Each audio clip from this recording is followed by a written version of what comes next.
ભરૂચ જિલ્લામાં છેલ્લા ઘણા સમયથી અકસ્માતોની ઘટનામાં સતત વધારો થઈ રહ્યો છે ત્યારે અંકલેશ્વરના વાલિયા રોડ ઉપર વધુ એક અકસ્માતની ઘટના સામે આવી છે।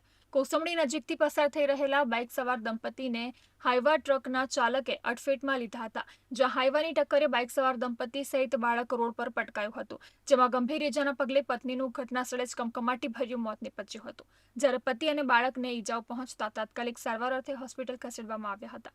બનાવના પગલે અંકલેશ્વર જીઆઈડીસી પોલીસે અકસ્માતે મોતનો ગુન્હો નોંધી આગળની કાર્યવાહી હાથ ધરી છે। તો બીજી તરફ ભરૂચ જિલ્લાના જંબુસર તાલુકામાંથી પણ વધુ એક અકસ્માતની ઘટના પોલીસ ચોપડે નોંધાઈ છે। મળતી માહિતી અનુસાર જંબુસર તાલુકાના કારેલી ગામમાં રહેતા સંજય કુમાર નટવરભાઈ પરમારને પિલુદ્રા ગામ નજીક અકસ્માત નડ્યો હતો। માર્ગ પર ઉત્તર બુનિયાદી સ્કૂલ પાસે બાઇક અને ટ્રેક્ટર વચ્ચે અકસ્માત થતા સંજય પરમારનું કરુણ મોત નીપજ્યું હતું। અકસ્માતની જાણ થતાં વેડજ પોલીસ કાફલો તાત્કાલિક ઘટનાસ્થળે દોડી આવ્યો હતો, જ્યાં પોલીસે મૃતદેહને જંબુસર સબ ડિસ્ટ્રિક્ટ હોસ્પિટલ ખાતે પોસ્ટમોર્ટમ અર્થે ખસેડી આગળની કાર્યવાહી હાથ ધરી છે।